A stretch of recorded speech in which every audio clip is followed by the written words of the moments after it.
The bank statement showed $0.17. Natasha Rivers stared at the computer screen, her coffee growing cold in her trembling hands.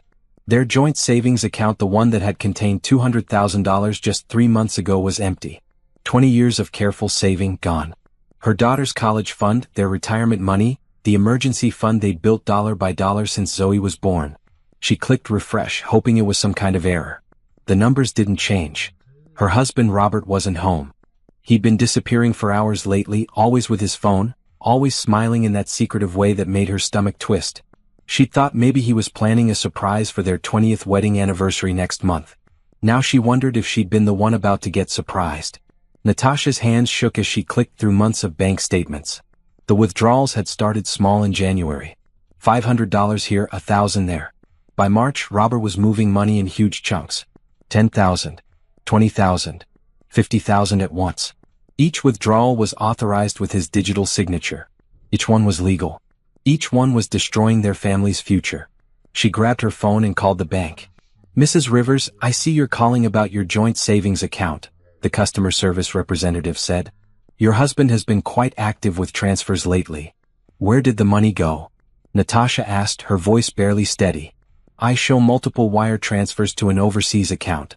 The last one was this morning for $15,000. That account is now closed due to insufficient funds." This morning.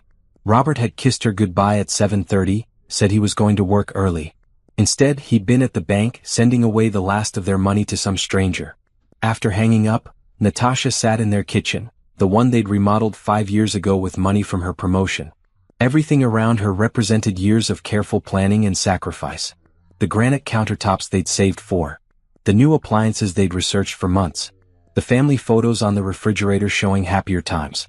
Her phone buzzed. A text from Robert, "Working late again. Don't wait up." But it was only noon. Natasha went to their bedroom and opened Robert's laptop. His email was still logged in. She knew his password. It was Zoe's birthday, same as always. They'd never kept secrets from each other. Or so she'd thought. The first email in his inbox was from someone named Sophia Winters. The subject line read, "Missing you, my love." Natasha clicked it open and felt the world tilt. "My darling Robert, I cannot wait until we are together forever. The money you sent yesterday will help me finish my travel documents. Soon I will be in America and we can start our real life together. You are so generous, so kind. I love you more than words can say. Your future wife, Sophia." Future wife. Natasha scrolled up, reading months of emails. Sophia needed money for a visa.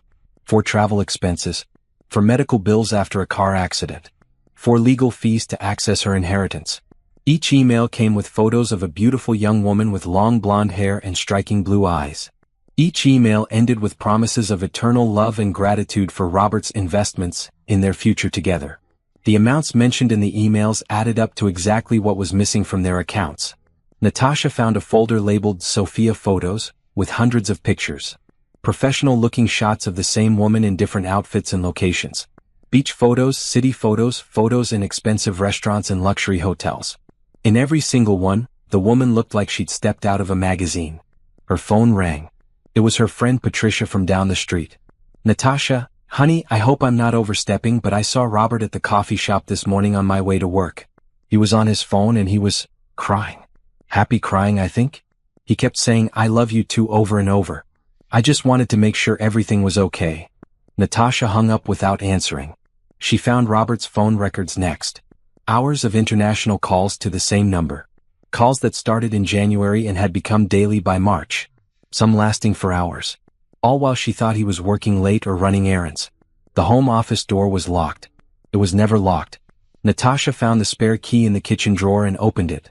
Robert's desk was covered with printed emails, Western Union receipts, and bank transfer confirmations. A notebook lay open with calculations in his handwriting. He'd been keeping track of every penny sent to Sophia. The total was $187,000. On the wall, he taped up several photos of Sophia. Heart-shaped frames surrounded pictures of the blonde woman smiling at the camera. Below them, Robert had written, "Mrs. Sophia Rivers," in his careful handwriting. He'd already changed her name. In the desk drawer, Natasha found divorce papers. Half completed but real. Robert had been planning to leave her for months.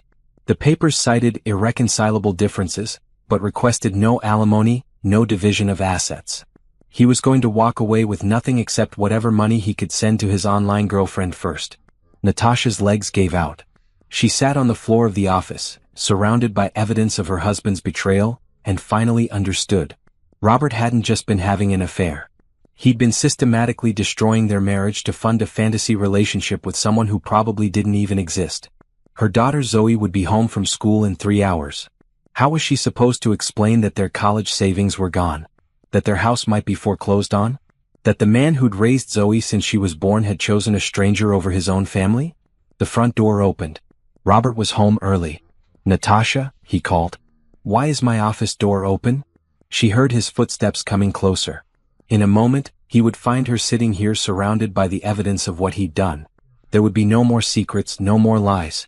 But there would also be no more marriage, no more family, and no more future as she'd planned it. Natasha looked at one last email from Sophia, dated that morning. "My darling, I have wonderful news. I have found a way to come to America sooner, but I need just a little more help with the fees. Can you send $20,000 today? After this, we will never be apart again. I promise this is the last time I will ask." Robert's footsteps stopped outside the office door. "Natasha?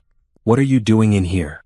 She looked up at her husband of 20 years, the father of her child, the man who'd promised to love and cherish her forever. He looked older than she remembered, thinner, with dark circles under his eyes. His hair was graying at the temples. He looked nothing like the young man in their wedding photos.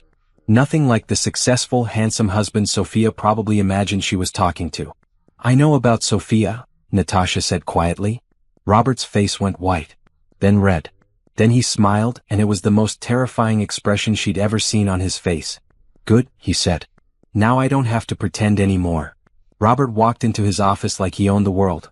He didn't apologize. He didn't look ashamed. He looked relieved. "I was wondering when you'd find out," he said, settling into his desk chair like this was a normal Tuesday afternoon. "I've been waiting for months to tell you about Sophia." Natasha held up the bank statements. "You stole our life savings." "I didn't steal anything. My name is on those accounts too." Robert opened his laptop and turned it toward her. Sophia's beautiful face filled the screen in a video call window. "Sophia, honey, I want you to meet my soon-to-be ex-wife." The woman on the screen was even more beautiful in video. She had an accent that might have been Russian or Eastern European. She smiled at the camera with perfect white teeth. "Hello, Natasha," Sophia said sweetly. "Robert has told me so much about you. I am sorry that things must be difficult right now." Natasha stared at the screen. This woman was real. She was actually talking to the person who had destroyed her marriage. "You took money meant for my daughter's education," Natasha said. Sophia's expression didn't change. "Robert wanted to help me come to America so we could be together. Love sometimes requires sacrifice." "Robert," Natasha turned to her husband, "this woman is scamming you. Those photos, this whole relationship. Don't." Robert's voice was sharp. "Don't you dare try to ruin this for me. Sophia loves me for who I am. She doesn't care that I'm not rich or successful. She sees something in me that you never did. I married you 20 years ago. You settled for me 20 years ago. There's a difference." Robert reached for Sophia's printed photos and held them up. "Look at her, Natasha. Really look. This woman could be with anyone she wants and she chooses me. When was the last time you looked at me the way she does?" Natasha wanted to scream. Instead, she kept her voice level. "Robert, think about this logically. Why would a woman who looks like that need money from you? If she's real, if she loves you, why hasn't she visited? Why can't you visit her?" She explained all that. "There are visa issues, legal complications. For 10 months? Robert, you've sent her almost $200,000. Robert's face darkened. "It's my money too. It was our daughter's college fund. Zoe is smart. She can get scholarships. She doesn't need us to pay for everything." Natasha felt something break inside her chest. "You would sacrifice your own daughter's future for this fantasy?" "It's not a fantasy." Robert slammed his hand on the desk. On the computer screen, Sophia made sympathetic noises. "Sophia and I are getting married. She's coming here in 2 weeks. We've already planned the wedding." "With what money?" "You've emptied our accounts. I took out a second mortgage on the house." Natasha felt the room spin. "You what?" $60,000. "It's not enough to bring Sophia here and set up our new life together, but it's a start." Robert smiled at the computer screen. "Tell her about the apartment, sweetheart." Sophia leaned closer to the camera. We have found a beautiful place in Florida. Robert will love the sunshine. We can start fresh there, away from all this negativity. You mortgaged our house without telling me? I forged your signature. It was easier that way. Robert said it like he was discussing the weather. Don't worry, you can keep the house. I'll sign over my half in the divorce. Of course, you'll have to make all the mortgage payments now, but that's not my problem anymore. Natasha looked at the man she'd married. The father of her child. The person she trusted with her life, her future, her family's security. He was calmly explaining how he'd stolen from her and planned to abandon her with impossible debt. Robert, listen to me. Please. This woman is not who she says she is. Romance scammers use fake photos, fake names, fake stories. Enough. Robert stood up, his face red with anger. I'm tired of your jealousy, Natasha. Just because you've given up on love doesn't mean I have to. Given up on love? I've been loving you for 20 years. No, you've been tolerating me for 20 years. There's a difference. Sophia makes me feel alive again. She makes me feel like I matter. On the screen, Sophia nodded sympathetically. This must be very hard for you, Natasha, but Robert and I are meant to be together. Sometimes love requires difficult choices. Natasha turned to the computer. How much more money do you need from him? Excuse me? You've gotten $200,000 so far. How much more before you disappear? Sophia's perfect smile didn't waver. I would never disappear from Robert. We are going to be married. Then why don't you pay for your own travel? If you're real, if you love him, why do you need his money? I am in a difficult situation. What situation? What's your last name? Where do you live? What's your job? Robert stepped between Natasha and the computer. Stop interrogating her. She can't answer because she's lying, Robert. Look at those photos again. Really look. They're professional modeling shots. Probably stolen from someone's portfolio. They're real. She's real. We video chat every day. Have you ever seen her in person? We're meeting in 2 weeks when she arrives. Where? What airport? What flight? Robert hesitated. She's still finalizing the travel arrangements. Because there are no travel arrangements. There's no visa, no trip, no wedding. There's just someone taking your money and telling you what you want to hear. Sophia's voice came from the computer, sweet and concerned. Robert, darling, I think it would be better if I went now. This conversation is becoming very unpleasant. No, don't go, Robert said quickly. Natasha was just leaving. I live here, Natasha said. Not for much longer. Robert turned back to Sophia. I'll call you tonight, sweetheart. I love you. I love you too, my darling. Everything will be perfect when we're together. The video call ended. Robert closed the laptop and looked at Natasha with cold eyes. I want you to pack your things and get out of my house. This is my house too. And Zoe lives here. Zoe can visit me and Sophia in Florida. It'll be better for her anyway. She'll have a young, beautiful stepmother instead of. Robert gestured at Natasha dismissively. Instead of what? Instead of her actual mother? Instead of someone bitter and jealous who can't stand to see me happy. Natasha felt tears coming and fought them back. Robert, what happened to us? We were happy. We had a good life. You were happy. I was bored. Do you know what it's like to feel invisible in your own marriage? To feel like nothing you do matters? Robert sat back down, suddenly looking exhausted. Sophia sees me, Natasha. She values me. She thinks I'm smart and funny and handsome. So did I. I married you. You married me because I was safe. Because I had a steady job and wouldn't leave you. That's not the same as love. It is love, Robert. Real love. The kind that builds a life together, that raises children, that lasts through hard times. Well, I want the other kind now. The kind that makes your heart race. The kind that makes you feel alive. Natasha looked around the office one more time. At the photos of Sophia on the wall. At the divorce papers in the drawer. At the man who'd been her husband for 20 years and was now a stranger. You'll regret this, she said quietly. No, I won't. For the first time in years, I'm doing exactly what I want to do. The front door slammed. Zoe was home from school. Mom? Dad? Why are you both home so early? Natasha looked at Robert. Their daughter's voice carried down the hallway, full of 15-year-old energy and innocence. In a few minutes, they would have to tell her that their family was over. That her college fund was gone. That her father had chosen a stranger over his own child. Are you going to tell her, or should I? Natasha asked. Robert picked up one of Sophia's photos and smiled at it. You can tell her whatever you want. I'll be in Florida in 2 weeks. Footsteps approached the office. Zoe appeared in the doorway, her backpack sliding off her shoulder as she took in the scene. The bank statements scattered on the floor. Her mother's tear-stained face. Her father holding a picture of a beautiful blonde woman. "What's going on?" Zoe asked. Natasha took a deep breath and prepared to destroy her daughter's world. "Dad's leaving us for a woman he met on the internet." Natasha had planned to break the news gently, but the words came out flat and brutal. Zoe deserved the truth, not some softened version that would only confuse her later. Zoe looked from her mother to her father, waiting for someone to say it was a joke. "Her name is Sophia," Robert said, his voice suddenly gentle. "She's going to be my wife. You like her, Zoe? She's excited to meet you. You're getting divorced?" Zoe's voice was small. "We are," Natasha confirmed. "And there's more you need to know." She explained about the money. About the empty savings accounts and college fund. About the second mortgage Robert had taken out. She watched her daughter's face change from confusion to shock to anger. "You spent my college money on some random woman?" Zoe demanded. "Sophia isn't random.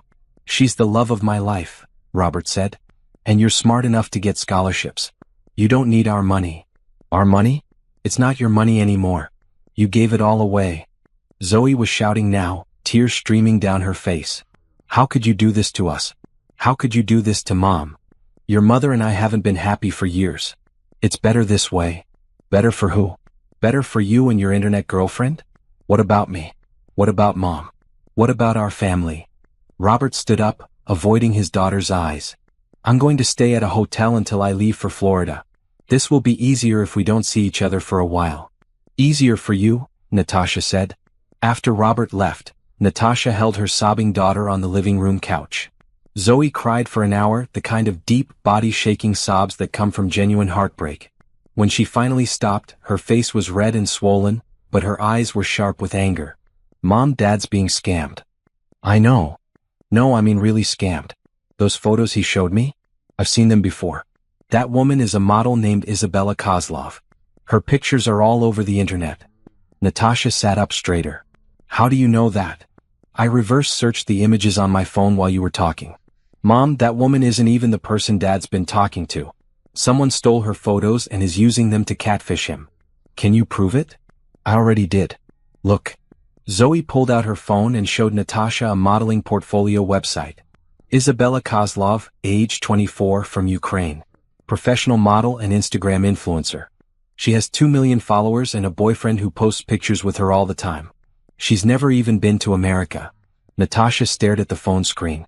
The photos were identical to the ones Robert had printed out. Every single image he'd taped to his office wall was stolen from this young woman's legitimate modeling career. "We have to tell Dad," Natasha said. "Do you think he'll believe us?" Before Natasha could answer, her phone rang. It was Patricia from down the street. "Natasha, honey, I hope you don't mind me calling, but the whole neighborhood is talking. Robert was outside this morning shouting into his phone about sending more money to someone named Sophia. Mrs. Chin heard him say something about a second mortgage. Is everything okay?"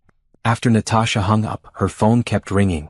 Friends, neighbors, even Robert's co-workers who'd heard rumors. The story was spreading through their small community like wildfire. Robert Rivers had emptied his savings for an online romance scammer and abandoned his family. "This is humiliating," Natasha said. "It's not your fault, Mom. Dad did this to himself." But it felt like her fault. It felt like the entire town was judging her, wondering what kind of wife drives her husband to seek love elsewhere. What kind of woman loses her family's life savings without noticing? The doorbell rang. It was their neighbor Mrs. Patterson holding a casserole dish. "I heard about Robert," she said simply. "I brought dinner. And I wanted you to know that my book club is putting together a collection to help with Zoe's college fund. We won't let that girl's education suffer because her father made stupid choices." By evening, 3 more neighbors had stopped by with food and offers of help. Mr. Johnson, who ran the local hardware store, offered Natasha a part-time job if she needed extra income. The pastor from their church called to say the congregation was praying for them. "People don't think this is your fault," Zoe observed as they ate Mrs. Patterson's tuna casserole. "I should have seen the signs. The secretive behavior, the phone calls, the money disappearing. Dad hid it from you on purpose. That's not the same as you missing it." Natasha's sister called from Seattle. "I saw your Facebook post. Robert did what?" "He fell in love with a scammer." "Are you serious? Like those Nigerian prince emails. Worse. This one convinced him she wants to marry him. What an idiot. Are you okay financially? That was the question Natasha had been avoiding all day. She pulled out her laptop and started going through their finances properly. The results were devastating. Their joint savings, empty. Zoe's college fund, empty. Their joint checking account, overdrawn by $300 from the last automatic bills. Robert's 401k, liquidated with massive tax penalties they'd have to pay next year.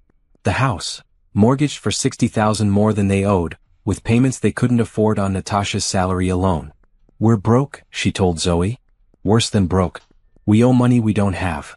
What do we do? I don't know yet. That night, Natasha couldn't sleep. She sat at the kitchen table with a calculator trying to make the numbers work.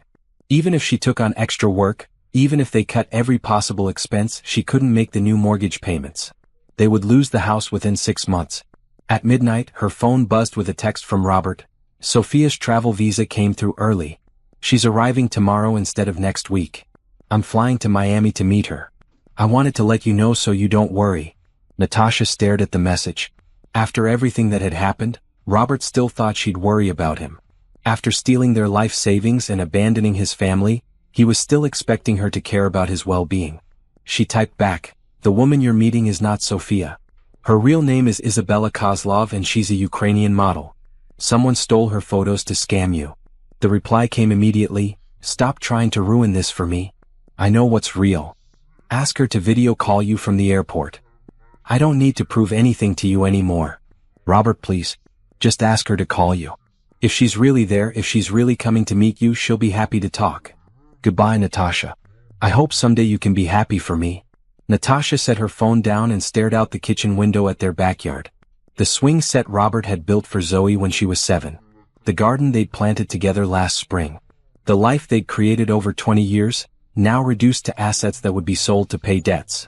Her phone rang. Unknown international number. "Hello," she answered.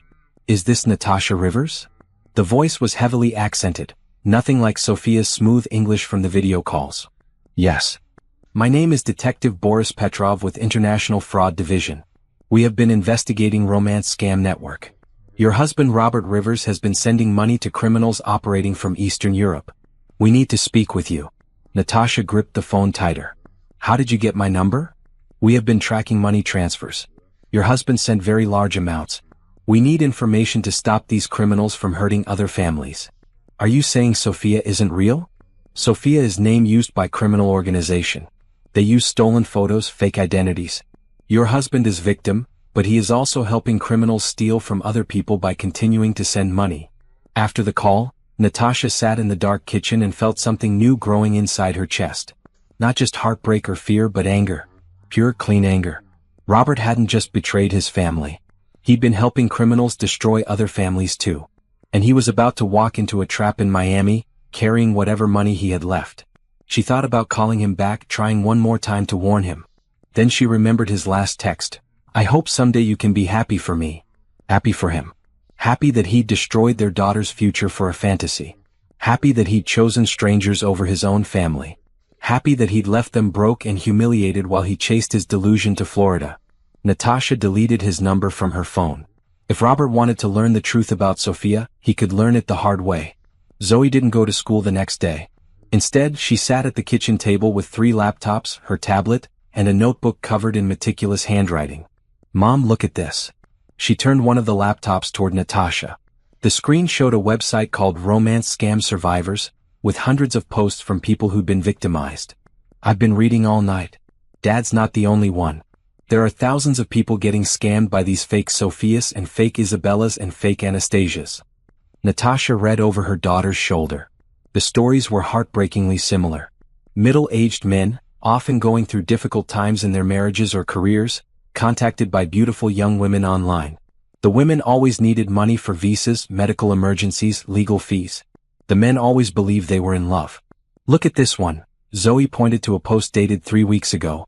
"This guy in Texas sent $150,000 to someone calling herself Sophia Winters before his wife figured out it was a scam. The same name your father's scammer is using? Mom, they're all using the same name. And the same stolen photos. And the same stories about needing visa money. Zoe pulled up another screen. I found 12 different men on social media posting about their relationships with Sophia Winters in just the past 6 months. Natasha felt sick. 12 men at the same time? At least 12. Maybe more. And that's just one fake identity. Zoe opened a spreadsheet on her tablet. I've been tracking the patterns. The scammers use the same photos, same names, same stories with dozens of victims simultaneously. They're running a business, Mom. A business that destroys families. What about the detective who called last night? I looked into that too. There really is an international task force investigating romance scams. But Mom, they say these operations are almost impossible to stop because they operate from countries with weak cybercrime laws. So there's nothing we can do? Zoe's eyes lit up with determination. I didn't say that. She opened another laptop and showed Natasha a complex diagram she'd drawn. It looked like a family tree, but instead of relatives, it showed connections between fake identities, bank accounts, and victim families. I've been mapping the whole network. The same group of scammers is running at least 50 fake identities. They're stealing money from hundreds of families, not just us. How can you tell it's the same group? The money trails all lead back to the same accounts. And they make mistakes, sometimes using the same background details for different fake women, or mixing up which victim they're talking to. Zoe pointed to her notes. Look, last week, Sophia told Dad she was in the hospital for a car accident. But on the same day she posted on Instagram as Isabella about being at a photo shoot. You found their social media? They're not even trying to hide it. They think American men are too stupid to figure it out. Zoe's voice was angry now. They laugh about it, Mom. I found posts where they brag about how easy it is to manipulate lonely American idiots into sending money. Natasha stared at the evidence her 15-year-old daughter had assembled in one night. Charts, timelines, screenshots, financial records. It was more comprehensive than anything she could have imagined. Zoe, this is incredible work, but what can we actually do with it? We can stop them. How? Zoe opened her notebook to a page titled Operation Payback in careful block letters. First, we document everything. Every fake identity, every stolen photo, every victim we can find. Second, we contact law enforcement with evidence they can actually use. Third, we warn other potential victims before they lose their money. That sounds like it could take months.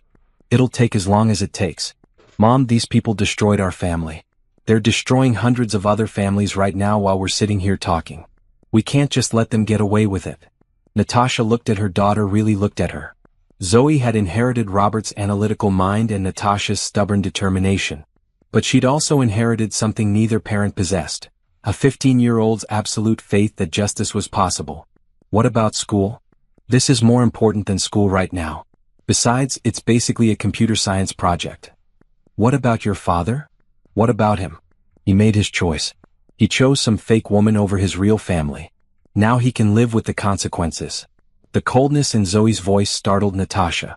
Yesterday, her daughter had been crying over her parents' divorce. Today, she was talking about Robert like he was a stranger who deserved whatever happened to him. He's still your father. No, he's not. Not anymore. Zoe pulled up a photo on one of the laptops. It showed Robert at Miami International Airport, standing next to his suitcases with a bouquet of flowers and a sign that read, "Welcome, Sophia." I hacked his social media. He posted this 3 hours ago with the caption, "About to meet the love of my life." How did you hack his accounts? His password for everything is my birthday. Not very secure. Zoe scrolled through Robert's recent posts. Look at this, Mom. He's been posting about Sophia for months. Pictures of her stolen photos, romantic messages about their future together. He's been humiliating our whole family online and didn't even care. Natasha read the post with growing horror. Robert had shared intimate details about their marriage problems, complained about Natasha being unsupportive of his happiness, and posted countdown timers to when he'd be free to start his new life with his soulmate. Everyone can see this? His entire Facebook friends list. Your friends, my friends, his coworkers, our relatives. He basically announced to the world that he was leaving us for an internet girlfriend. Zoe's fingers flew across the keyboard. But that's going to help us. How? Because now we have proof that he was a willing participant. He wasn't just a victim of a scam, he was actively choosing the scammer over his family. That matters legally. The front door opened. Patricia from next door let herself in, carrying another casserole dish. I brought breakfast, she said, then stopped when she saw the laptops covering the table. What's all this? Zoe is investigating the scam network that took our money, Natasha explained. Patricia set down the food and leaned over Zoe's shoulder. You mean you found the people who did this? I found the whole operation. Look. Zoe showed her the diagram of fake identities and victim connections. They're stealing from families all over America. Can you stop them? We're going to try. Patricia pulled out her phone. My nephew works for the FBI in Dallas. Cybercrime Division. Would it help to talk to him? Yes. Zoe said immediately. We need someone who can use this information officially. After Patricia left to call her nephew, Zoe returned to her research with renewed energy. She'd found a forum where victims shared their experiences and was systematically documenting every case that seemed connected to their network. Mom, look at this. A woman in Oregon lost $300,000 to a fake man named James Anderson. But the scammer made a mistake. He used the same bank routing number that Sophia gave Dad. How do you know what routing number Sophia used? I went through Dad's computer files. He kept copies of all the wire transfer receipts. Zoe pulled out a folder thick with papers. He documented everything like he was proud of it. Natasha flipped through the receipts. Each one represented thousands of dollars sent to various accounts with foreign-sounding names. Each one brought their family closer to financial ruin. Each one funded the criminal organization that was destroying other families too. I want them to pay for this, she said quietly. They will. But first, we need to help the people who are still being scammed right now. Zoe opened a new document on her computer. I'm making a list of active victims. Men who are currently sending money to fake girlfriends. If we can warn them before they lose everything. How many are there? So far, I've identified 43 men who are actively being scammed by this same network. Some of them have been sending money for over a year. Natasha thought about Robert standing in Miami airport with his flowers and his welcome sign, waiting for a woman who would never come.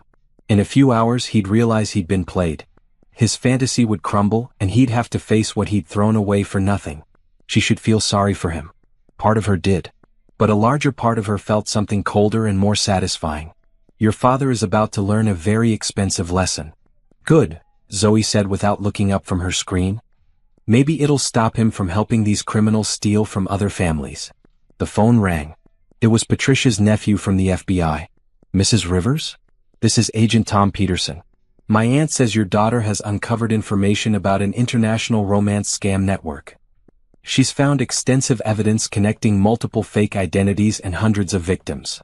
We've been investigating similar operations, but we always need more evidence to build prosecutable cases.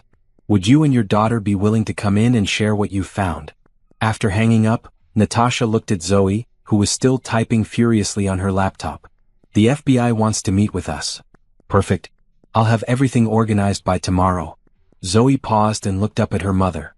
Mom, are you sure you want to do this? Once we start working with law enforcement, there's no going back. Dad might face legal consequences for helping the scammers, even if he didn't mean to. Natasha thought about their empty bank accounts, about Zoe's college fund that was gone forever, about the neighbors who'd brought them food because everyone knew Robert had abandoned his family for an internet fantasy. I'm sure. Even if it means Dad goes to jail? Your father made his choices. Now he has to live with them. Zoe smiled for the first time since learning about the divorce. It wasn't a happy smile, but it was determined. Then let's make sure these people never hurt another family. The FBI field office in downtown Dallas was nothing like what Natasha had expected. Agent Tom Peterson looked more like a college professor than a federal investigator, young, friendly, wearing khakis and a polo shirt instead of a suit. Your daughter's research is impressive, he said, spreading Zoe's printed charts across a conference table. We've been tracking similar networks, but we've never had a victim's family provide this level of detail. How many people are being scammed right now? Zoe asked. Conservatively? Hundreds of thousands worldwide. Romance scams cost Americans over $300 million last year, and that's just what gets reported. Natasha felt her stomach drop. $300 million? The average victim loses about $2,600. But cases like your husband's where someone loses their entire life savings, those are becoming more common. Agent Peterson pulled up files on his laptop. We've been investigating the network your daughter identified. They operate primarily from Moldova and Romania, using sophisticated software to manage dozens of fake identities simultaneously. Can you arrest them? Natasha asked. That's complicated. They're operating from countries with limited cybercrime enforcement. But what we can do is disrupt their operations and help victims recover some of their losses. How? By freezing the accounts where they're holding stolen money. By working with social media platforms to shut down fake profiles. By warning potential victims before they send money. Agent Peterson looked at Zoe. Your research gives us leverage we didn't have before. Zoe leaned forward. What do you need us to do? First, we need you to document everything your father sent to the scammers. Every wire transfer, every email, every phone call. Second, we need you to help us identify other victims who might be willing to cooperate. I already have a list of 43 active victims. Agent Peterson's eyebrows went up. You have contact information for 43 people currently being scammed? I have their social media profiles. They're all posting about their relationships with various fake women, not knowing they're being scammed. We can't contact them directly, that could interfere with ongoing investigations. But if you could compile that information formally, it would help us coordinate with other field offices. Over the next 3 hours, Natasha and Zoe worked with Agent Peterson to organize their evidence into official reports. Bank records, email chains, social media screenshots, financial documents, everything that proved how the scam network operated. Mrs. Rivers, Agent Peterson said gently, I have to ask about your husband's current status. Our records show he flew to Miami yesterday. To meet Sophia. We tried to warn him it was a scam. He didn't believe you? He accused us of trying to ruin his happiness. Agent Peterson exchanged glances with his partner, Agent Sarah Kim, who'd been taking notes silently. Mrs. Rivers, Agent Kim said, we need to tell you something. We've been monitoring communications from this scammer network. The person your husband thinks he's meeting, there is no in-person meeting planned. What do you mean? The scammers never intended to meet any of their victims. When victims travel to meeting locations, the emergency always happens. The fake girlfriend gets sick, gets arrested, has a family crisis. Then she needs more money to solve the new problem. Natasha felt a chill. So Robert is in Miami right now, waiting for someone who will never show up? Most likely yes. And when Sophia doesn't appear, she'll contact him with an excuse and a request for more money to fix whatever prevented the meeting. How much more money could he possibly have? Zoe pulled out her phone. Mom, look. Robert's latest Facebook post was from 2 hours ago. Flight delayed, but Sophia is worth the wait. Can't believe I'm finally going to hold the woman of my dreams. Love conquers all. Agent Peterson frowned. Mrs. Rivers, do you know if your husband has access to any other funds? Credit cards, loans, retirement accounts? He already cashed out his 401k. But Natasha's heart sank. He has credit cards. Good credit cards with high limits. The scammers know that. When the in-person meeting fails, they'll push him to borrow money, max out credit cards, even take loans against his car or future earnings. How much could he potentially lose? We've seen victims go into debt for over $500,000. Zoe looked up from her phone. Dad just posted again. Sophia had a medical emergency and can't travel today, but her sister says if I send money for private medical care, she'll be able to meet me tomorrow. Love means never giving up. Mom, he's about to send more money. Can we stop him? Natasha asked. Not legally, Agent Peterson said. He's an adult making his own financial decisions. Even if those decisions are based on false information, we can't prevent him from spending his money. So he's going to keep getting scammed until he has nothing left? Unfortunately, that's likely. Romance scam victims often don't accept reality until they're completely financially destroyed. Sometimes not even then. Agent Kim leaned forward. But there is something you can do. You can help us build a case that will eventually shut down this network and prevent them from victimizing other families. How long will that take? Months, possibly years. International cybercrime investigations are complex. Zoe closed her laptop with a sharp snap. That's not good enough. I understand your frustration. No, you don't. While you're building your case over months and years, how many more families are going to be destroyed? How many more men are going to abandon their children for fake girlfriends? Agent Peterson's voice was patient but firm. We have to follow proper legal procedures. The legal procedures aren't working. These scammers have been operating for years and they're getting bolder. Natasha watched her daughter argue with federal agents and felt a surge of pride. Zoe wasn't backing down, wasn't accepting that justice was impossible just because it was complicated. What if we don't wait for the official investigation? Zoe asked. What do you mean? What if we contact the victims directly? Warn them about the scams before they lose everything? Agent Kim shook her head. That could interfere with our investigation. Your investigation that might take years? While people are losing their life savings right now. Zoe, Natasha said quietly, what are you thinking? I'm thinking we do this ourselves. We contact every victim we can identify. We show them the evidence. We save the families we can save instead of waiting for the government to maybe eventually possibly do something. Agent Peterson looked uncomfortable. I can't officially endorse that approach. You're not endorsing it. We're just private citizens sharing information with other private citizens. It could be seen as interference. It could be seen as helping people. After they left the FBI office, Natasha and Zoe sat in the car in the parking garage. Are we really going to do this? Natasha asked. Mom, I found a support group for families affected by romance scams. There are hundreds of people whose lives have been destroyed by these criminals. Wives whose husbands disappeared with the family savings. Children who can't go to college because their parents sent the tuition money to fake girlfriends. And you think we can help them? I think we can try.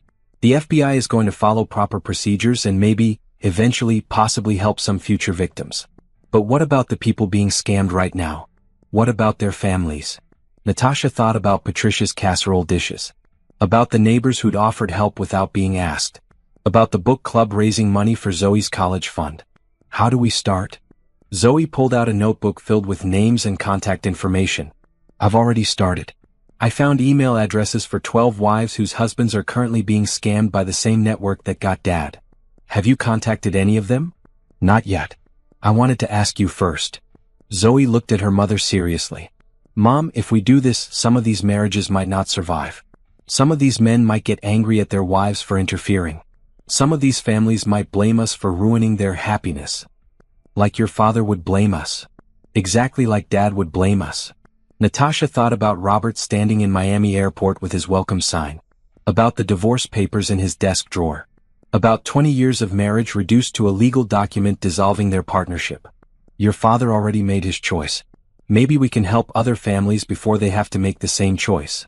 Zoe smiled and opened her laptop. Then let's get to work. The first email they sent was to a woman named Jennifer Martinez in Phoenix. Her husband had been sending money to Anastasia Volkov for 8 months, and Jennifer had found the receipts hidden in his car. Natasha agonized over every word. Dear Jennifer, I know this is strange to hear from a stranger, but I believe our husbands are being scammed by the same criminal network. I'm attaching evidence that might help you understand what's happening to your family. They included Zoe's research charts, screenshots of the stolen photos being used by multiple fake identities, and bank routing numbers that connected different scam operations. Jennifer responded within an hour, Thank you. I knew something was wrong but couldn't prove it. My husband has sent $50,000 so far and wants to take out a loan for more. This evidence changes everything. The second email went to Patricia Williams in Seattle. Her husband was planning to meet Sophia Winters, the same fake identity that had scammed Robert. Patricia's response was heartbreaking. He's already bought plane tickets to meet her next week. We have 3 children and he spent their education fund on this woman. I've been praying for a miracle. By the end of the first day, Zoe had contacted 12 wives. 10 responded. 8 wanted to cooperate. 6 were ready to confront their husbands with evidence immediately. This is working, Zoe said, reading through the responses. These women know something is wrong, they just need proof. Natasha felt a complicated mix of satisfaction and sadness. They were helping families, but they were also breaking them apart. Like their own family had been broken apart. Her phone rang. Unknown number from Florida. Hello? Natasha, it's me. Robert's voice was strained, exhausted. Sophia didn't come to the airport. Natasha closed her eyes. I'm sorry.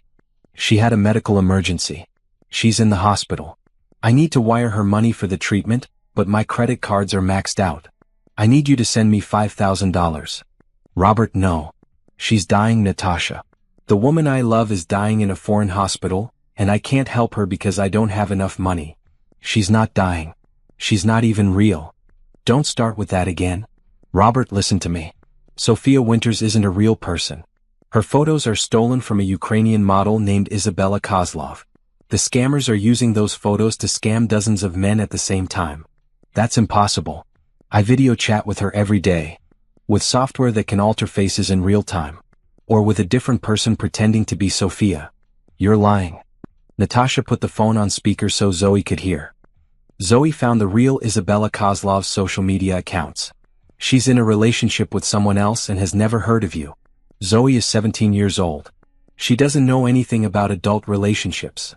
She's 15 and she knows more about internet scams than you do. There was a long silence. Then Robert's voice, smaller and more desperate. Natasha, please. I just need $5,000. If you're right, if this is all fake, then I'll know after I send this last payment. No. I'll pay you back. With what money? You're unemployed and living off credit cards. I'll get a job. I'll do anything. Please, Natasha. I'm begging you. Natasha looked at her daughter, who was shaking her head firmly. Robert, come home. We can work through this together. There's nothing to work through. My marriage is over. My wife thinks I'm an idiot. My daughter probably hates me. The only person who loves me is dying in a hospital, and I can't help her. The person you love doesn't exist. She exists. I know her voice, her laugh, her dreams. I know how she takes her coffee and what makes her cry. You can't fake that kind of connection. You can fake anything online. No, you can't fake love. And what Sophia and I have is real love. Not the tired, obligation-based relationship you and I had. Natasha felt the familiar anger rising in her chest. The tired, obligated relationship that paid for your house, your car, your food, your clothes, and your daughter's entire childhood. I never asked for any of that. You just enjoyed all of it. I'm hanging up now. When Sophia recovers from her surgery and comes to America like she promised, I'll send you wedding photos so you can see how wrong you were. The line went dead. Zoe looked up from her laptop. Mom, Sophia just posted on Instagram. She's at a nightclub in Bucharest with her friends. The post is from 20 minutes ago. Natasha stared at the photo. A beautiful young woman in a sparkly dress, surrounded by friends, clearly healthy and happy. Not in a hospital. Not dying. Not even thinking about the American man who was destroying his life for her stolen image. Forward that to your father. He'll just say it's an old photo or a fake post. Then he'll learn the hard way. Zoe returned to her victim outreach emails. The responses kept coming in and each one told the same story. Husbands acting secretive, money disappearing, marriages falling apart. But now these women had proof and they were ready to fight back. By the end of the week, they'd contacted 28 wives. 24 had responded. 18 were ready to confront their husbands. 12 had already had the confrontation.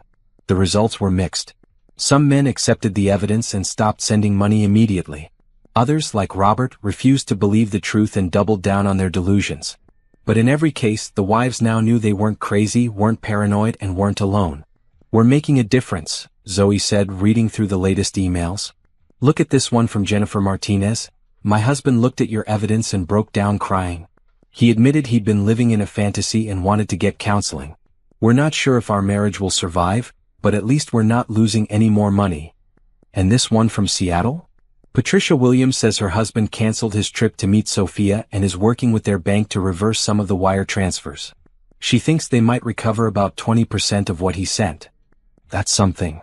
It's better than nothing. Natasha's phone buzzed with a text from an unknown number. Stop interfering with my clients or there will be consequences. She showed the message to Zoe, who grinned. They know we're hurting their business. Is that good or bad? It's good. It means we're making them lose money. Zoe screenshot the threat and added it to her evidence files. Agent Peterson will want to see this. That evening, as they worked on contacting more victims, Natasha realized something had changed in their house. The constant tension that had filled their home for months was gone. The feeling of walking on eggshells, of never knowing what mood Robert would be in, had disappeared. For the first time in years, she and Zoe were working toward the same goal. They had a mission that mattered. They were helping people.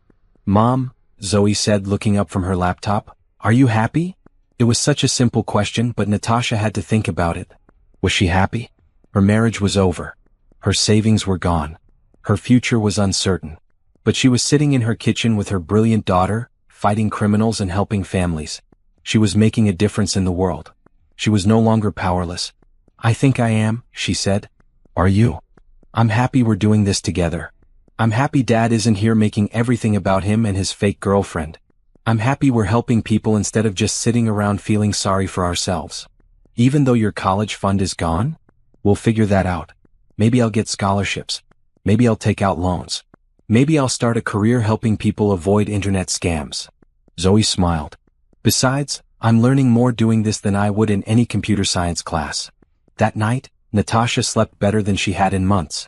In the morning, there were 17 new emails from wives whose husbands were being scammed. Word was spreading through social media and support groups. Women were finding each other and sharing information. The network they were building was becoming as extensive as the criminal network they were fighting. And they were winning. Agent Peterson called on a Tuesday morning, his voice tense with excitement. "Mrs. Rivers, we need to meet. Something big is happening with the scammer network your daughter identified." An hour later, Natasha and Zoe sat in the same FBI conference room, but this time Agent Peterson had a team with him. 3 other agents, a prosecutor, and a woman introduced as a liaison with international law enforcement. "Your victim outreach campaign has had an unexpected effect," Agent Peterson began. "The scammer network is scrambling. They've lost dozens of victims in the past 2 weeks, and they know someone is actively working against them." "Is that bad?" Natasha asked. "Actually, it's very good. When criminals panic, they make mistakes. And this group just made a big one." Agent Kim pulled up emails on her laptop. They've been contacting victims directly, trying to convince them that the warnings they're receiving are fake. But in doing so, they've revealed information we can use to track them. "What kind of information?" "Real names, real phone numbers, real locations. They got sloppy because they were desperate to save their operation." The prosecutor leaned forward. "We now have enough evidence to request arrests through international cooperation agreements. But we need your help with something." "What?" "We need you to help us set a trap." Agent Peterson explained the plan. The scammer network was so worried about losing more victims that they'd started offering proof of their authenticity. They were promising video calls with multiple fake girlfriends at once, family meetings with the women's relatives, even in-person meetings in neutral locations. "They're getting desperate enough to take bigger risks," he said. "If we can convince them that they have a chance to land a really big victim, someone with access to hundreds of thousands of dollars, they might expose themselves enough for us to make arrests." "You want us to pretend to be victims?" "We want you to pretend to be a victim's wife who's been converted to supporting the relationship. Someone who's seen the evidence of the girlfriend's authenticity and now wants to help her husband send more money." Zoe's eyes lit up. "Like a reverse sting operation." "Exactly. The scammers are used to wives being obstacles. If a wife suddenly becomes an ally, offering to mortgage the family home or liquidate retirement accounts, they'll jump at the opportunity. And then? Then they'll reveal enough about their operation to give us what we need for international arrest warrants." Natasha felt nervous about the plan, but Zoe was already asking technical questions about how the sting would work. "We'd create a fake identity for you, Mrs. Rivers. A wealthy woman whose husband has been corresponding with one of their fake girlfriends. You'd contact them claiming that you've been convinced your husband's relationship is real and you want to help him bring his girlfriend to America. What about safety? All contact would be through monitored channels. They'd never have your real information or location." Zoe raised her hand like she was in class. "Can I help design the fake identity? I've been studying how these scammers operate. I know exactly what kind of victim profile they find most appealing." Agent Peterson smiled. "Actually, yes. Your insights into their psychological tactics would be very helpful." Over the next week, they built Margaret Thompson, a 52-year-old widow from Austin whose late husband had left her with substantial life insurance money. Margaret's fictional stepson was sending money to Svetlana Petrova, and Margaret had initially been skeptical but was now convinced the relationship was genuine. Margaret should seem a little naive about technology but very worried about her stepson's happiness, Zoe advised. And she should have recently come into money that she doesn't know how to manage. Why recently? Because that makes her seem like a target who won't miss the money right away. Scammers love victims who've just inherited wealth or won lawsuits or received insurance payouts. The FBI team was impressed with Zoe's understanding of the criminal psychology. She'd studied hundreds of victim stories and could predict exactly how the scammers would respond to different approaches. "Your daughter has a real talent for this kind of analysis," Agent Kim told Natasha privately. "Have you considered a career in law enforcement?" Meanwhile, Robert was still in Florida, still believing Sophia would recover from her medical emergency and meet him. His Facebook posts had become increasingly desperate and incoherent. Day 12 in Miami. "Sophia is still in the hospital but getting stronger every day. The doctors say her condition is improving thanks to the treatments I've been able to pay for. Love is worth any sacrifice." He sent them another $15,000, Zoe reported, checking Robert's credit card statements. He maxed out 2 cards and took a cash advance on a third. How is he living? Cheap hotel, fast food, probably spending most of his time in internet cafes video chatting with fake Sophia. Natasha tried not to think about her husband of 20 years living like that, broke, desperate, clinging to a fantasy that was destroying him day by day. But every time she felt sorry for him, she remembered the families they were helping, the women who'd thanked them for saving their marriages and their children's futures. The sting operation began on a Thursday. Using the Margaret Thompson identity, Natasha sent her first email to the scammer network. Dear Svetlana, I am writing because my stepson James has told me about your relationship. I was initially skeptical, but after seeing your photos and hearing about your situation, I believe you truly love him. James doesn't have much money, but I recently received a large life insurance settlement from my late husband. I would like to help bring you to America so you and James can be together. Please let me know how I can assist. The response came within 2 hours. Dear Margaret, I am so touched by your kindness. James has told me you are like a mother to him. I have been trying so hard to come to America to be with him, but there are many legal difficulties. If you could help with the visa fees and travel expenses, I would be forever grateful. You would be gaining not just a daughter-in-law, but a daughter of the heart. They took the bait, Agent Peterson confirmed. Now we gradually increase the stakes. Over the next few days, Margaret Thompson exchanged dozens of emails with Svetlana and her family members. Each email revealed more about how the scammer network operated. They had people playing the roles of lawyers, doctors, government officials, even family friends, all designed to make the fake girlfriend story seem more credible. This is incredibly sophisticated, Agent Kim noted. They've created entire fictional worlds around these fake identities. The scammers were so excited about Margaret's willingness to help that they started making offers they'd never made before. Video calls with Svetlana's sister. Phone calls with her lawyer. Even an offer for Margaret to speak directly with officials at the American embassy who were supposedly processing Svetlana's visa. They're pulling out all the stops, Zoe observed. They think they've found the perfect victim. Each contact gave the FBI more information to trace. Phone numbers, email addresses, server locations, financial accounts. The scammers were so focused on landing their big score that they were exposing their entire operation. Margaret agreed to send $50,000 for visa processing fees, but only if she could verify that Svetlana was really who she claimed to be. The scammers agreed to a live video conference with Margaret, Svetlana, her lawyer, and embassy officials. This is it, Agent Peterson said. If they follow through with this video conference, we'll have everything we need. The conference was scheduled for the following Monday at 2 p.m. The FBI set up recording equipment and coordinated with international partners to trace the call in real time. But on Sunday night, everything changed. Zoe was monitoring the scammer communications when she noticed something alarming. Mom, look at this. They're talking about the American investigators in their private messages. What do you mean? They know someone's been warning their victims. And they're starting to suspect it might be more than just angry wives. Zoe's face was pale. Mom, I think they know we're working with law enforcement. The phone rang. Agent Peterson's voice was urgent. Mrs. Rivers, we need to abort the operation. Our international partners intercepted communications suggesting the scammers know they're being investigated. What does that mean? It means they might be planning to disappear before we can make arrests. Or worse, they might be planning to retaliate against the people who've been disrupting their operation. Natasha felt cold. Are we in danger? We don't think so. But we're taking precautions. And Mrs. Rivers? You and Zoe have done something remarkable here. Because of your work, we've identified the entire network structure. Even if they disappear, we can warn law enforcement agencies worldwide about how they operate. After hanging up, Natasha looked at her daughter, who was still staring at the intercepted messages. Do you regret doing this? She asked. Zoe closed her laptop and smiled. Not for a second. Mom, look what we accomplished. She pulled out a notebook where she'd been tracking their results. In 3 weeks, they'd contacted 68 families affected by romance scams.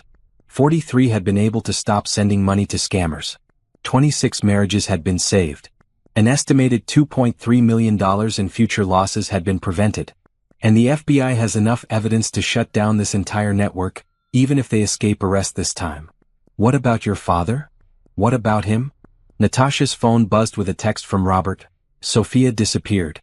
Her phone goes straight to voicemail. The hospital says no one by her name was ever admitted. I think I've been scammed.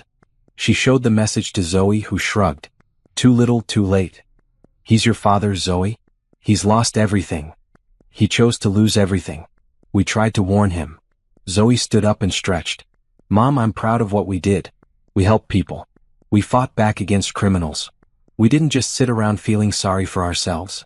That night, Natasha lay in bed thinking about the past month. Her marriage was over, her savings were gone, and her future was uncertain. But she'd also discovered strength she didn't know she had. She'd worked with federal agents, outsmarted international criminals, and saved dozens of families from financial ruin. She'd found her power. The arrests happened at dawn on Tuesday morning, coordinated across 4 countries. Romanian police raided an apartment building in Bucharest. Moldovan authorities shut down a call center in Chișinău. British agents arrested money handlers in London. American FBI agents executed warrants for financial crimes in Miami and New York. Agent Peterson called with the news at 6 a.m. We got them. 37 arrests with more coming. Bank accounts frozen in 8 countries. The entire network is shut down. Natasha put the phone on speaker so Zoe could hear. What happens now? Zoe asked. Now we build the prosecution cases. And Mrs. Rivers, I have some good news about your husband. What kind of good news? Robert isn't going to face criminal charges. He was clearly a victim, even though his actions helped the criminals. But there's something else. We recovered some of the stolen money. Natasha sat up straighter. How much? The scammers were holding about $400,000 in accounts we were able to freeze. It'll be distributed among victims based on how much they lost. You might recover 30 or 40% of what Robert sent. It wasn't everything, but it was hope. There's more, Agent Peterson continued. The case is getting significant media attention. Several news outlets want to interview you and Zoe about how you helped bring down the network. Why us? Because you're the only victim family who fought back and won. Most people just accept the loss and try to rebuild. You two turned your tragedy into justice for dozens of other families. After hanging up, Natasha and Zoe sat in their kitchen, the same kitchen where they'd first discovered the empty bank accounts a month ago. Now it was filled with thank you cards from families they'd helped, printed emails from grateful wives, and newspaper clippings about the international arrests. We did it, Zoe said quietly. We actually did it. The first interview was with a local news station. Then CNN called. Then the BBC. Within a week, Natasha and Zoe had told their story to millions of people around the world. The response was overwhelming. Emails from other scam victims, letters from law enforcement agencies, even messages from international news outlets wanting to do follow-up stories. But the most important response came from their own community. Patricia knocked on the door Tuesday evening, carrying an envelope instead of a casserole dish for once. This is from the Neighborhood Association, she said, handing Natasha the envelope. We took up a collection after seeing you on the news.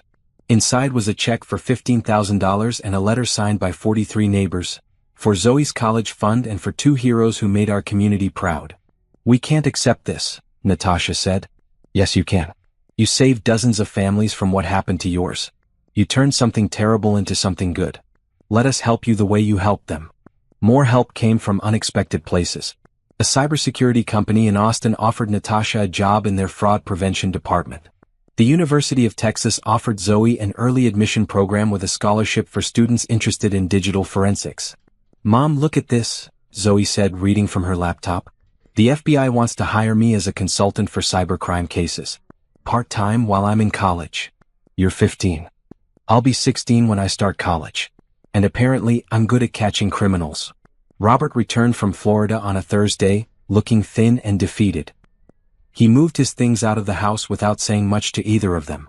I was wrong, he told Natasha as he packed his car. About everything. I destroyed our family for nothing. Yes, you did.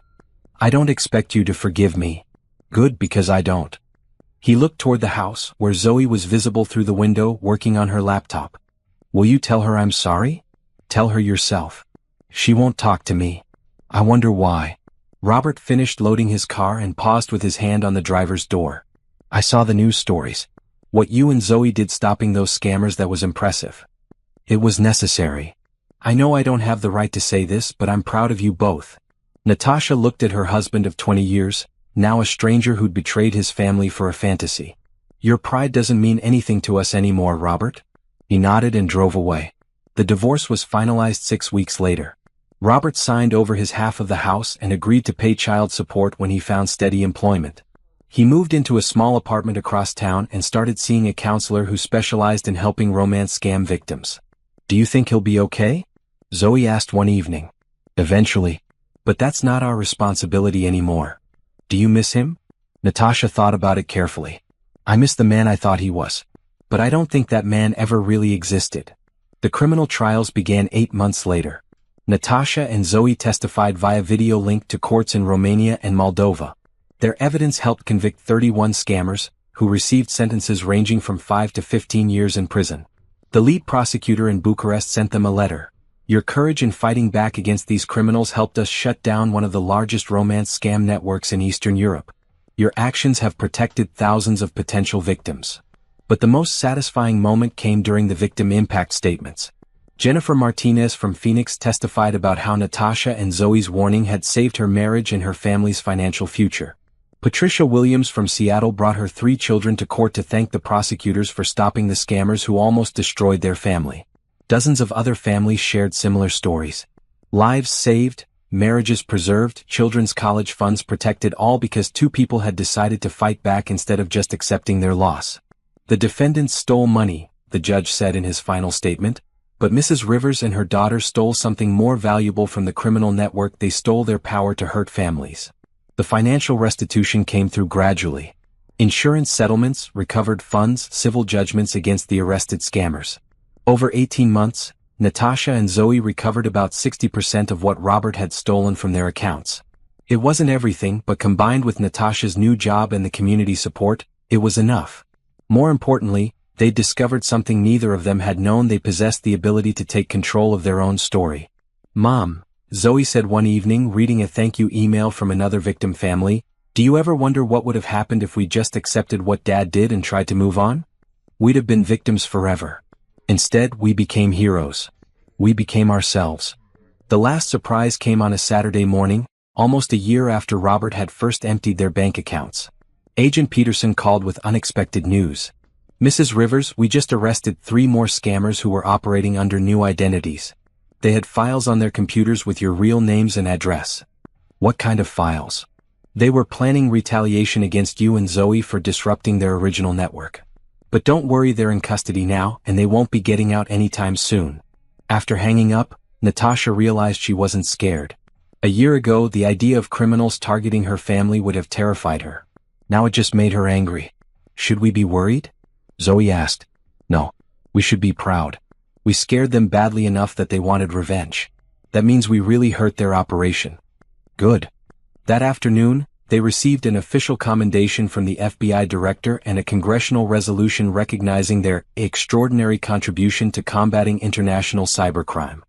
But the recognition that meant the most came in a hand-delivered letter from a woman in their own neighborhood, someone they'd never met.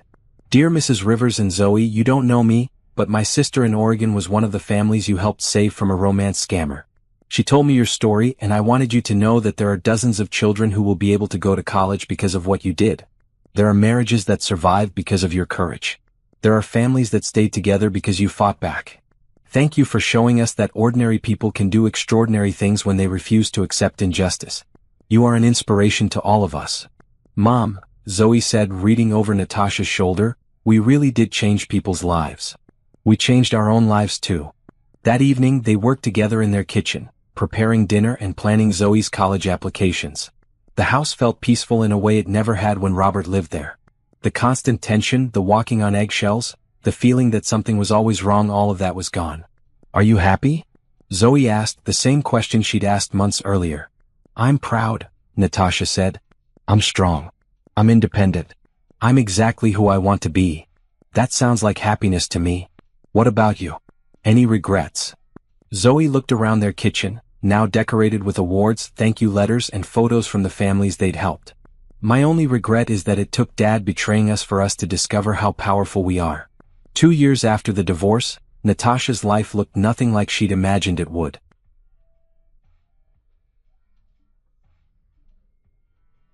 She'd been promoted twice at the cybersecurity company and was now leading their fraud prevention division. Her expertise in romance scams had made her a sought-after consultant for law enforcement agencies and victim advocacy groups. Zoe was thriving at the University of Texas, double majoring in computer science and criminal justice while working part-time with the FBI's cybercrime unit. At 17, she was already being featured in academic journals for her research on digital fraud patterns. "Mom, look at this," Zoe said, calling from her dorm room via video chat. "The European Union wants me to testify about romance scam prevention at their cybersecurity summit." "Are you going to do it?" "Of course. But I want you to come with me. They want to hear from both of us." Natasha smiled. A mother-daughter trip to Brussels to fight international crime. Not exactly what I pictured for my 40s. Better than what you pictured for your 40s? Much better. The house had been refinanced and renovated.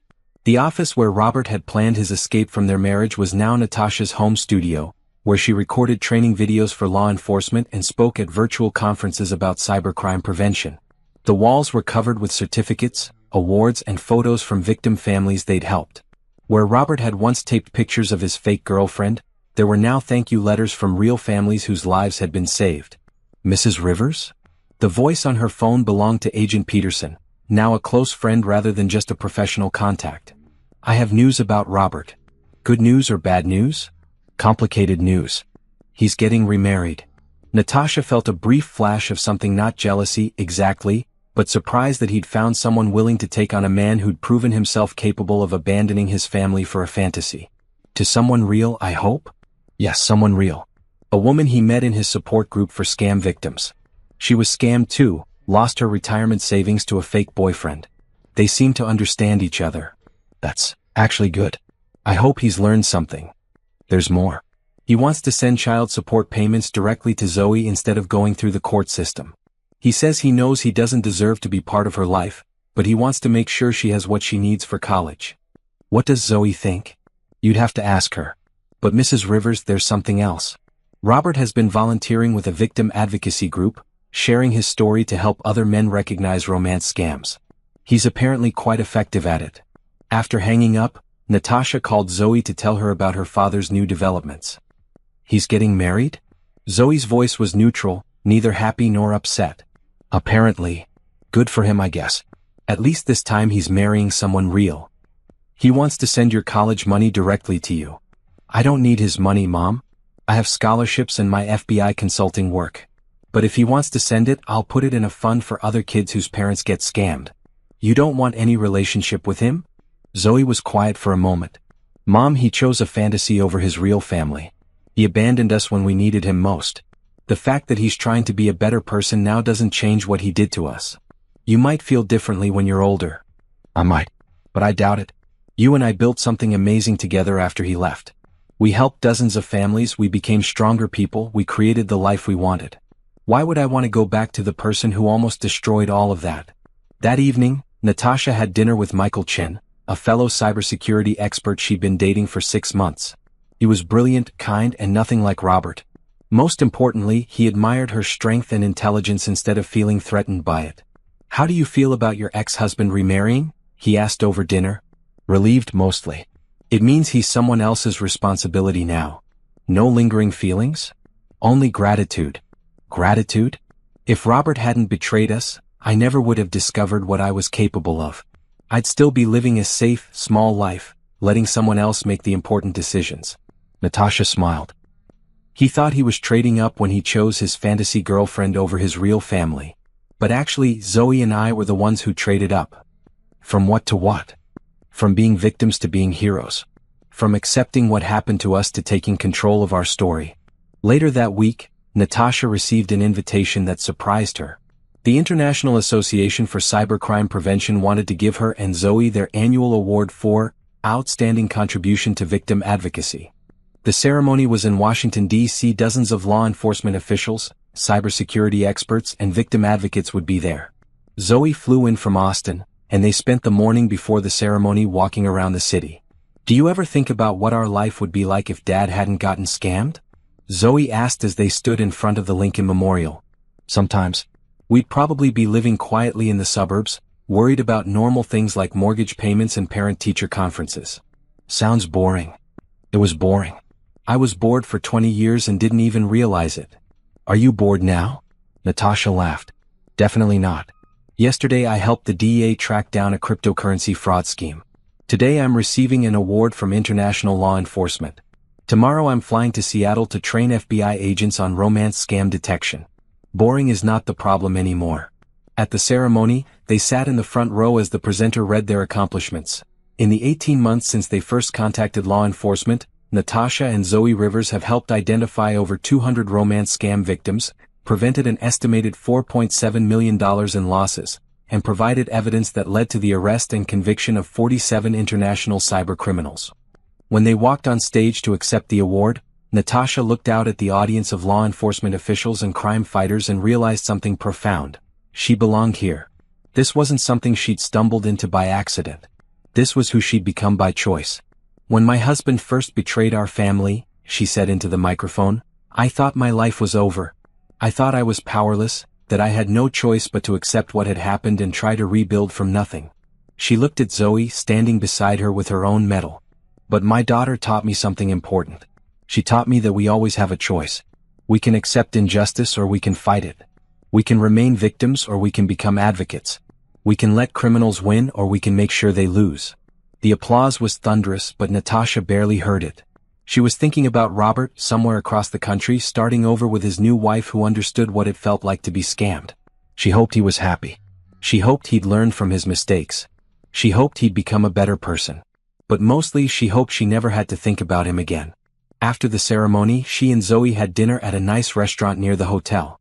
Mom, Zoe said, raising her glass of sparkling cider, I want to propose a toast. To what? To the best thing Robert ever did for us. Which was leaving us alone to become who we were meant to be. They clinked glasses and laughed.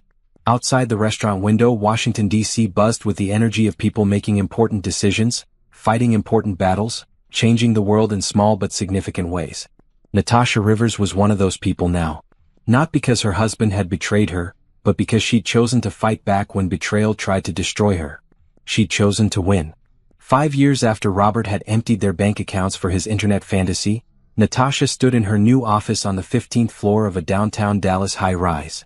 Through the floor-to-ceiling windows, she could see the entire city spread out below her.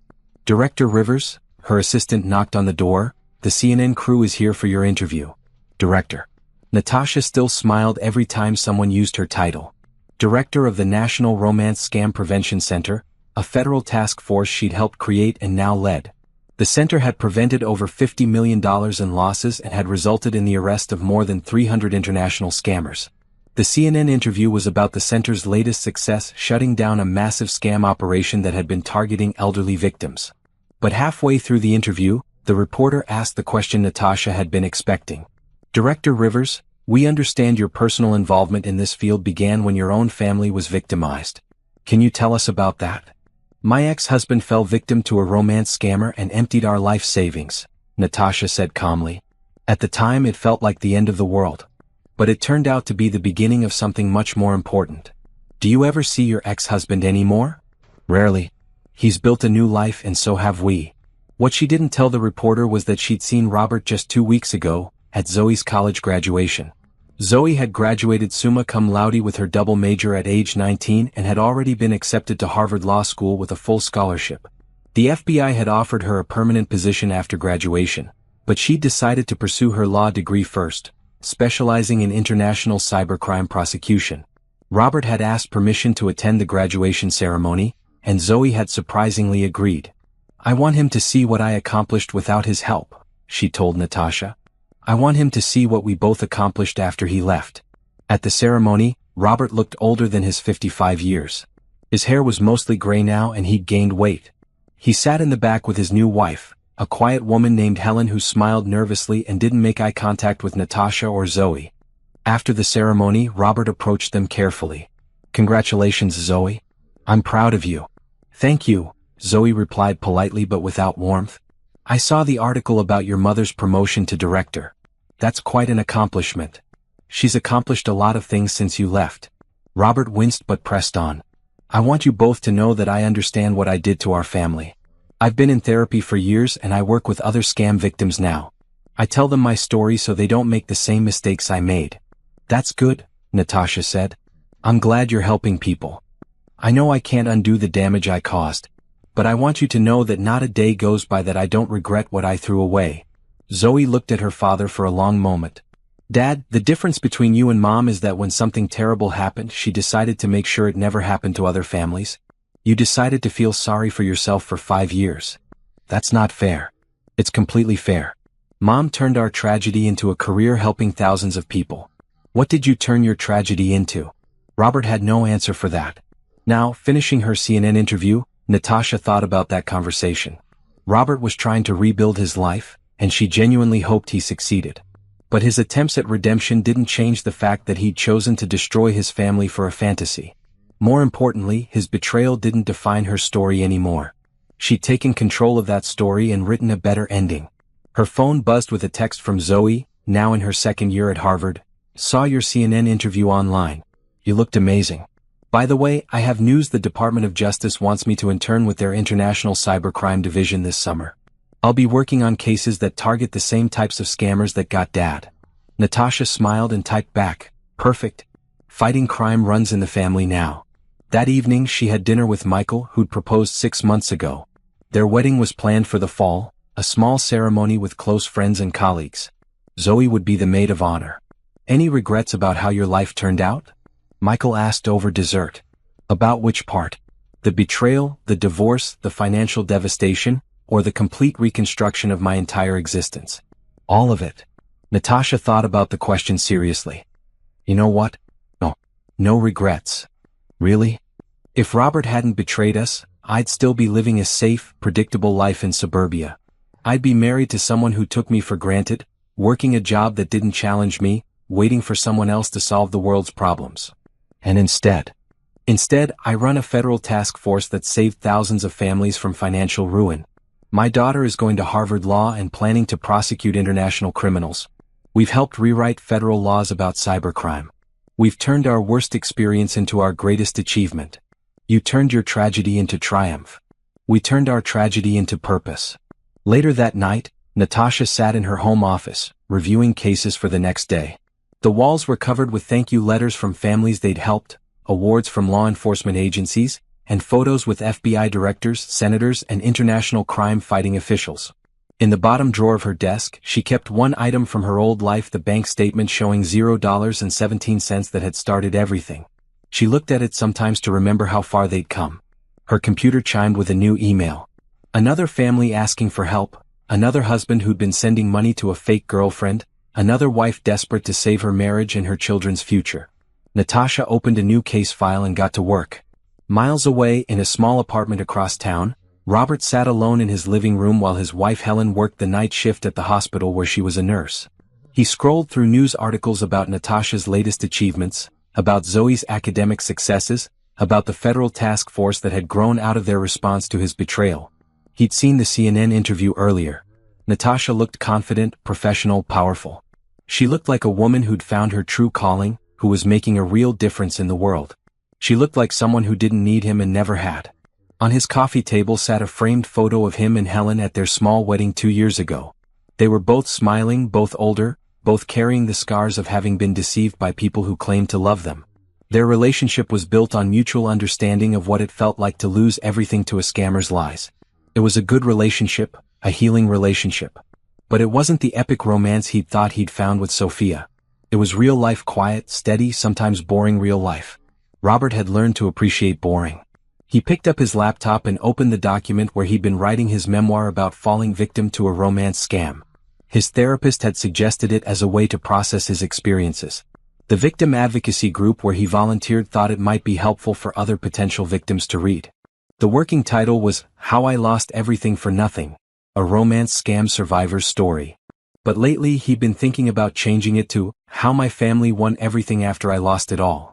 Because that's what had really happened. His betrayal had freed Natasha and Zoe to become the people they were meant to be. His weakness had revealed their strength. His fantasy had led to their reality. In losing his family, he'd given them the chance to find themselves. It was the most painful gift he'd ever given anyone, and the most valuable gift anyone had ever received. Robert closed the laptop and went to bed alone. Tomorrow he would wake up, go to his job at the insurance company, come home to his quiet apartment and his kind second wife. He would live a small, careful life, trying to make up for the damage he'd caused and the opportunities he'd wasted. Across town, Natasha would wake up in her beautiful house, go to her important job, make decisions that protected thousands of families, and come home to a man who celebrated her strength instead of feeling threatened by it. Zoe would wake up at Harvard, go to classes that prepared her to prosecute international criminals, and call her mother to discuss cases they were working on together. They had built extraordinary lives from the ashes of his betrayal. That was his punishment and their victory. That was justice.